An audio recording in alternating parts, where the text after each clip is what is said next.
Bonjour à tous les auditeurs et auditrices de vipradioonline.fr. Vous écoutez notre débrief info radio RVPB en podcast concernant les changements en France en ce 1er octobre 2024. Alors je vais vous parler de consommation d'énergie, gaz, téléphonie, sécurité sociale, retraite sociale avec la CAF, les APL, l'éducation nationale, santé avec la vaccination de la grippe aviaire, impôts, taxes foncières et automobiles à Paris. On commence tout de suite.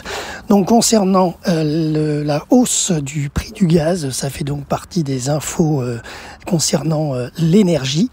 Après une légère baisse au mois de septembre, le prix du repère du gaz repart à la hausse aujourd'hui, avec une augmentation de 5,37%.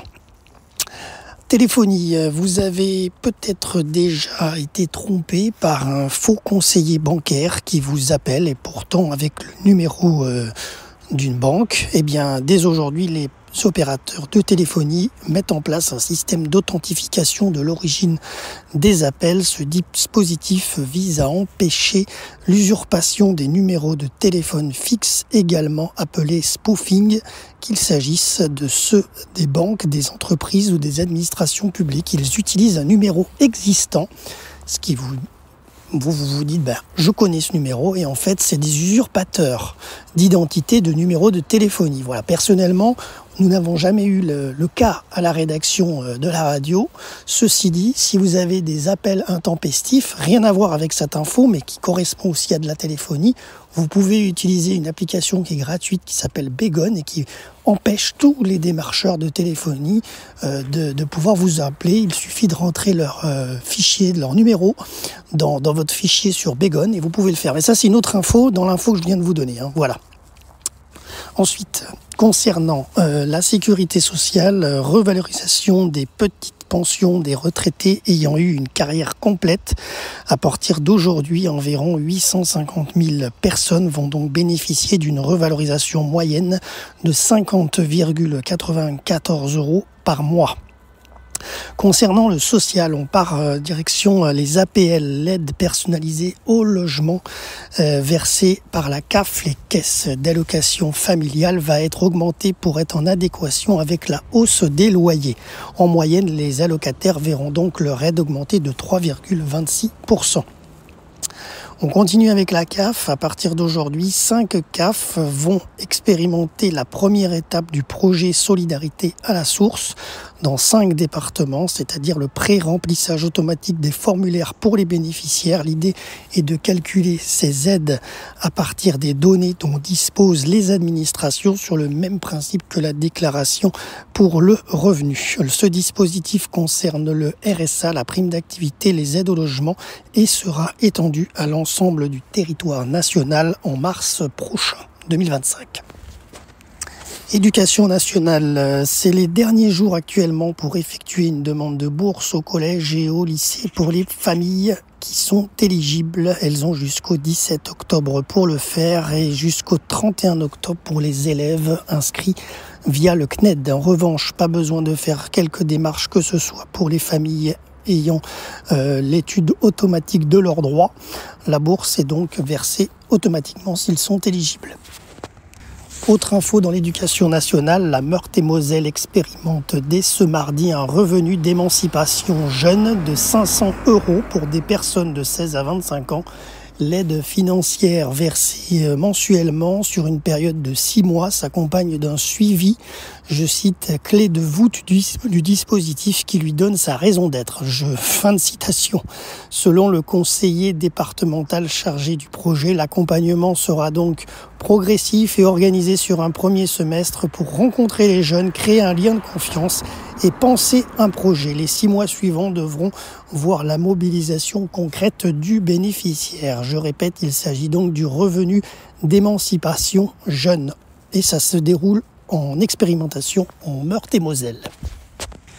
On passe à la rubrique santé avec la campagne de vaccination contre la grippe aviaire qui reprend Aujourd'hui, dans les élevages français, après la première opération menée l'an dernier, cela concerne tous les volatiles, qu'ils soient élevés pour leur foie gras ou leur filet.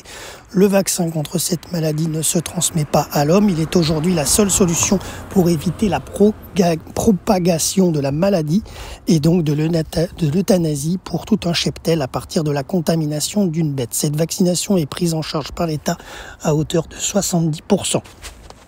Au 1er septembre 2024, 54,7 millions de canards avaient déjà reçu la première dose selon les chiffres du ministère de l'Agriculture.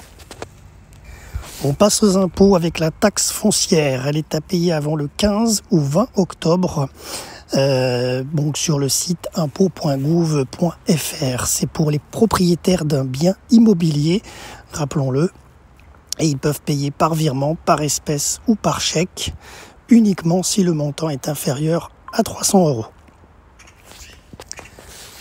On parle maintenant des automobiles et des SUV, plus particulièrement à Paris. Triplement du tarif de stationnement pour ces véhicules à Paris, dans la capitale. Donc le tarif triple et entre en vigueur dès aujourd'hui. Il ne s'appliquera pas finalement aux voitures hybrides de moins de 2 tonnes. C'était prévu. Ça ne se fait pas pour les moins de 2 tonnes. Le seuil de déclenchement du tarif SUV véhicule lourd pour les hybrides rechargeables sera finalement de 2 tonnes. Sachant qu'une batterie pèse déjà beaucoup. Donc effectivement, moins de 2 tonnes, c'était un petit peu beaucoup de SUV qui étaient concernés par ce dispositif de stationnement. Par rapport à ce tarif de hausse du stationnement à Paris pour les SUV, eh bien le tarif maximal sera de 18 € par heure de stationnement. Oui, je prends mon temps pour vous expliquer parce que quand même c'est assez cher. Voilà. Ensuite, donc, ça se passera dans les arrondissements centraux de la capitale et 12 € pour les arrondissements extérieurs. Les résidents, eux, qui se gareront dans leur quartier et les professionnels dont les taxis ne seront pas concernés. Donc, autrement dit, les Parisiens eux-mêmes intramuros ne sont pas concernés par cette hausse du prix du stationnement puisque ce sont des riverains professionnels ou taxis. Et rappelons quand même que le projet de la mairie de Paris d'instaurer cette tarification de stationnement spécifique pour les gros véhicules avait été approuvé en février 2024 par 54,55% des Parisiens lors d'une votation qui avait mobilisé moins de 6% des Parisiens seulement. 6% ont voté à 54,55% pour. Alors, autre info pour les Parisiens, c'est l'abaissement de la vitesse de 70 km/h à 50 km/h sur le périphérique parisien aujourd'hui, qui entre donc progressivement pour être généralisé à toute la ceinture du périphérique dès le 10 octobre. La mesure s'appliquera donc dès aujourd'hui sur le tronçon entre la porte des Lilas, le nord-est, et la porte d'Orléans sud, a précisé la mairie de Paris. Alors je vous précise que je ne suis pas à Paris, même si vous entendez quelques véhicules passer, c'est que je suis en train d'enregistrer ce podcast à l'extérieur, voilà, dans les conditions du direct, puisqu'il est mardi 1er octobre et qu'il est quasiment 17 h. Et la dernière info du jour, bien entendu, je vous la donne, c'est tout simplement le passage à l'heure d'hiver. On n'y coupera pas, comme chaque année, à la fin du mois d'octobre. Les Français et les Européens vont devoir retarder leur montre d'1 heure. Le passage à l'heure d'hiver s'effectuera dans la nuit du samedi 26 au dimanche 27 octobre à 3 h du matin. Il sera donc 2 heures. Et donc les changements d'heure devaient être supprimés dans les pays membres de l'Union européenne, mais cette suppression a été plusieurs fois repoussée et n'est encore pas prête d'être discutée. Voilà, c'est tout pour les changements en France au 1er octobre 2024. C'était Jérôme pour RVPB, vipradioonline.fr. À très bientôt pour de prochains débriefs.